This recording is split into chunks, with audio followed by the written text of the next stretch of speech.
Hi folks. Oh, I've got to get flipping comfortable. It's been a funny sort of day. Did go to town. I might show you the one bit I bought. I might not if I bloody forget. It was sort of raining. It was sort of a little bit bright. It was sort of bloody cold. This evening, earlier on, I thought, look at that, that's raining like nobody's flipping business. It really sounded bad. Looked out the window later, white with hailstones. And the funny thing is, just before I turned this on, I had a look. It was doing the same thing. Same noise. Looked out the window, hailstones. Bloody hell. That's the Sunday for you. Spicy soup. I was noticing this flipping mug is like a bloody gazunda, isn't it? About the same size. You know gazunda? Goes under the bed. If you don't know, I'm not bloody telling you. Ask some other old person that's around or Google it. Gazunda. Anyway, here we go. Sort of bit of DIY first. This is a flipping t-shirt I DIY'd 2 or 3 years ago. Took the sleeves off and blood splattered it. You can't see it very well there, but you can here if you was here. The cross is brass. It's the shape of a cross, but you can put your fingers through it, so it's just brass shape. It cost me something like £1, I think. Try it shot.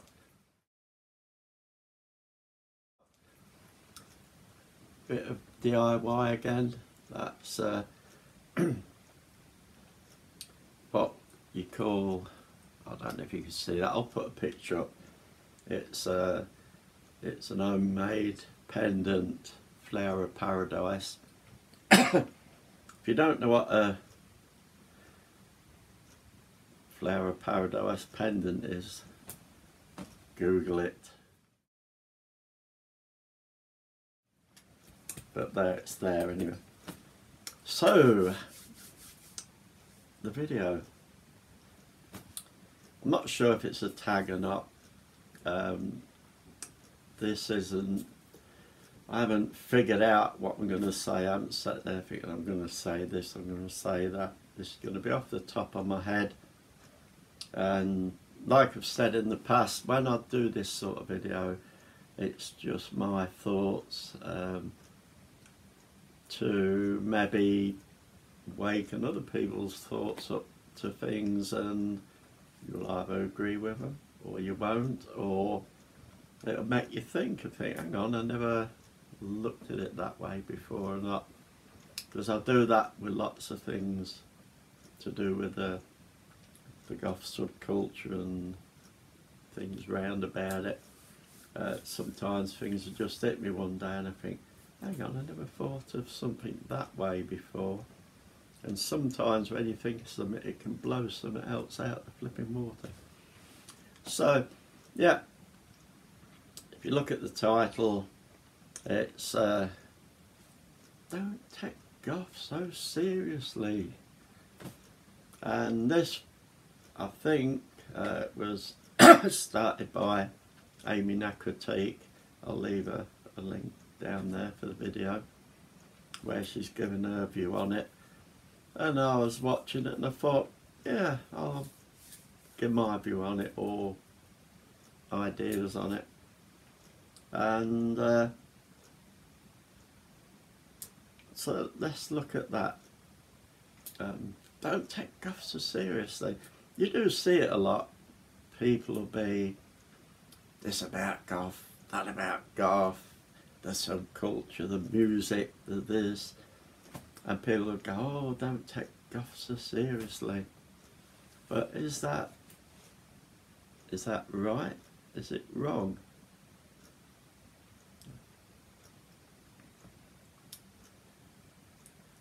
So I had to think about it, and on a sort of thin layer of it, I suppose there is the right side of it. You could say to me, oh come on, don't take it so serious, you know, if it's driving them nuts, if whatever they're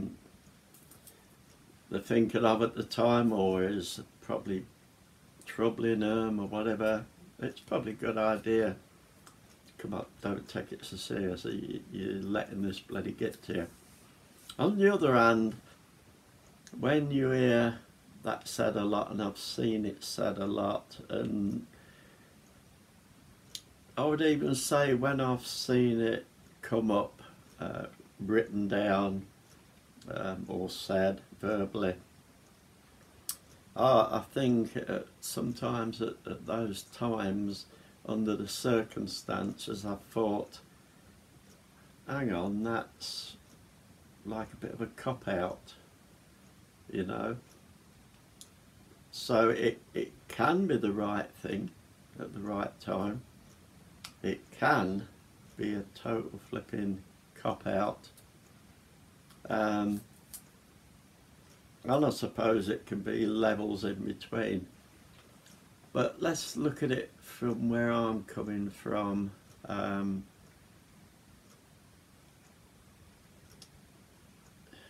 You can't really not take it seriously if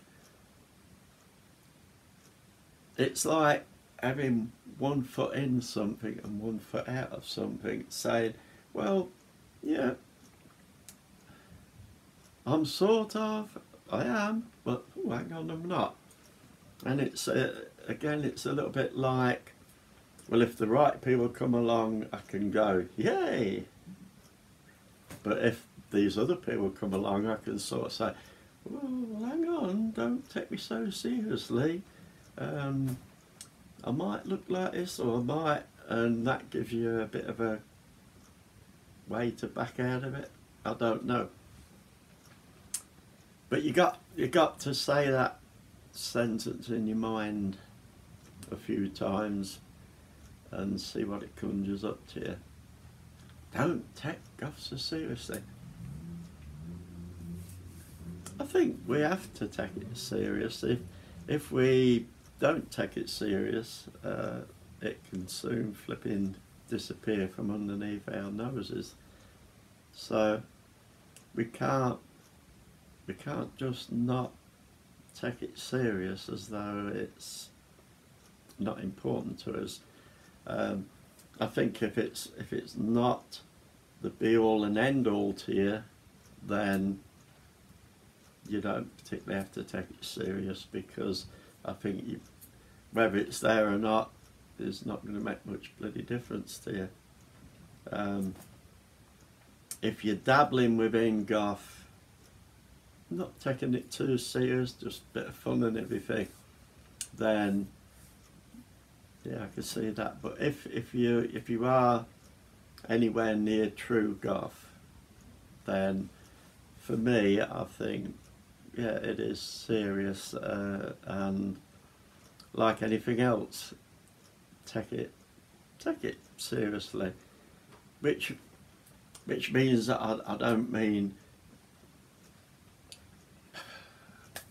seriously in the sense of, oh, woe is me, this is, I'm going to do this for Goth or whatever.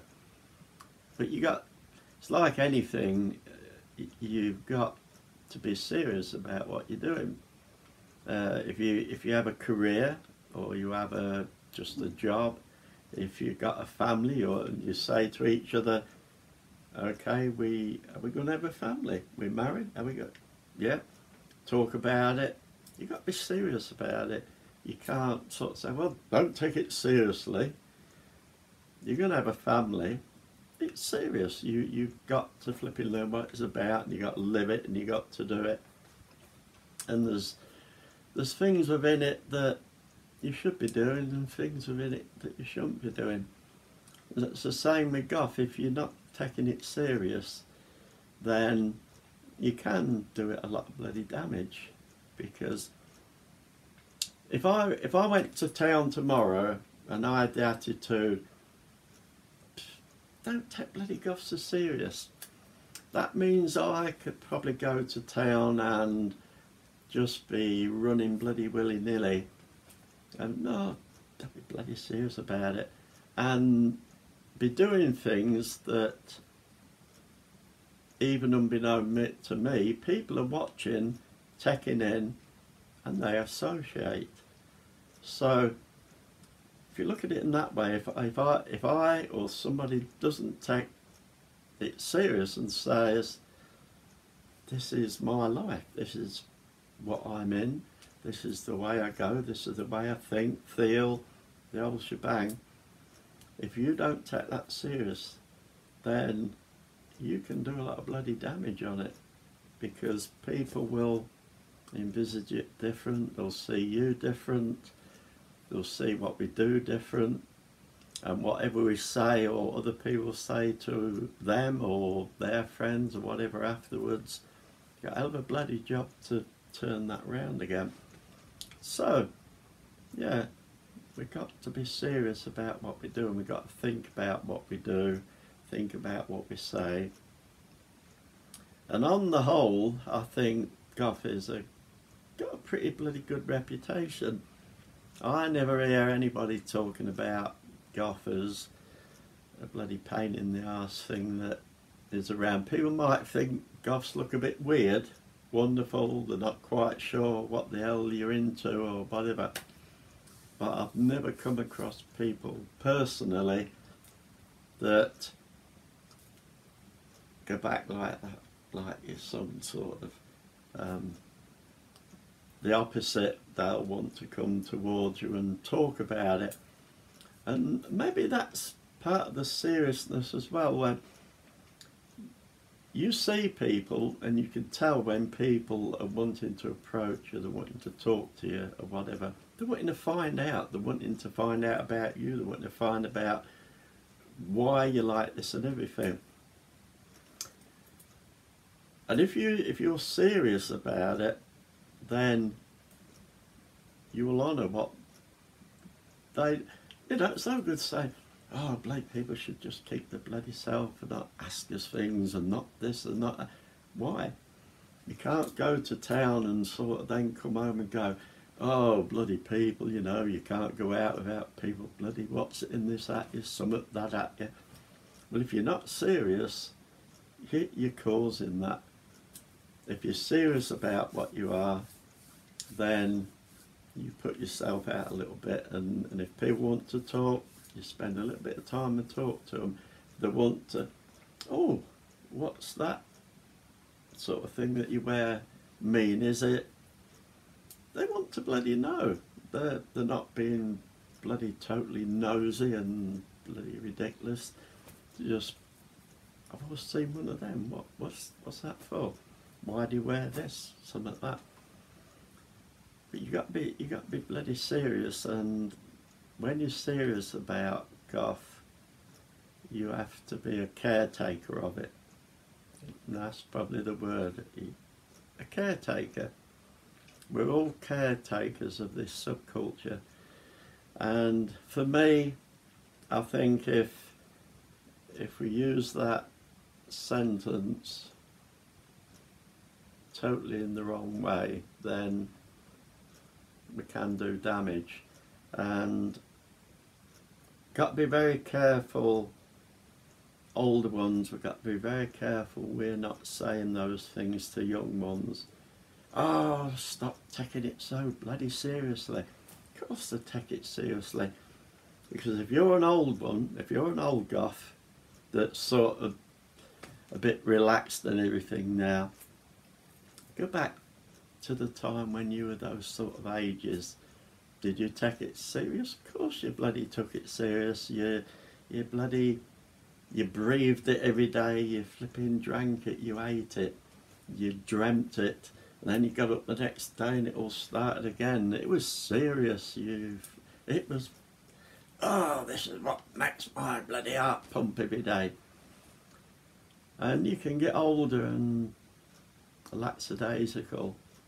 And the worst thing we can say to younger people is stop being so bloody serious. Because theoretically they're not. They're just bloody pumped up about it. And being pumped up about it, yeah, probably sometimes like kids do, they probably get up your flipping nose or something, because that's what kids do. And I hear people talk about younger goths, oh, younger goths this, younger goths that. We was all bloody young once.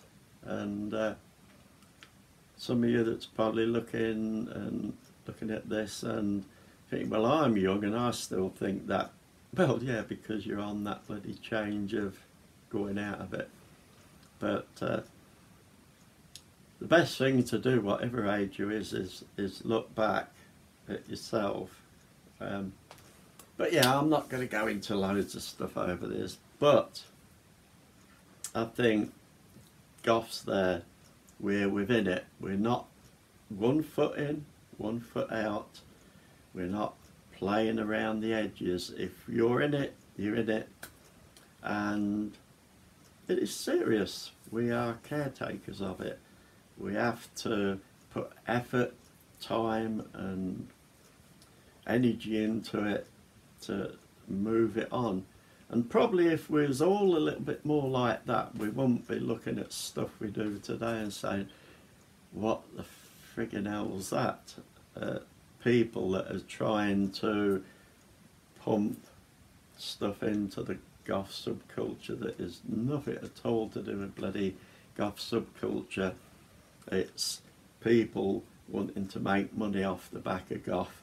So whatever they sell, if they sell a push bike, we'll put a bloody skull on it, we'll paint it black to goth bike, and they'll want a goth to ride this bloody push bike, and then, hey, this is the gothiest thing. That's a silly way of looking at it, but it's what happens now. And if we got the attitude of, oh, don't take goth seriously, then that's how these things come in, because we don't take goth seriously. We just go, okay, just throw it all in, doesn't bloody matter. But if we was all probably a little bit more serious and that way inclined, it would still come in, but we'd know what's coming in and what bloody shouldn't be here and everything. And with that, I see so many people that say, oh, yeah. Some people that talk up about it, what the hell's all this bloody elf goth, this goth, that goth. Then I heard about rap goth. Oh, thank you very much. And then people go, stop being so bloody serious about it. Well, with that attitude, you might as well say, wipe us out. Wipe us out, mate. Doesn't matter. So, yeah, at the end of the day, that's the way I look at it. I don't know the way you look at it. Don't know whether you'll see some of the things that I'm seeing. But, yeah, take goth a little bit more seriously, is what I say. And because if you're goth, you got to have a gazunda. Black one would be nice.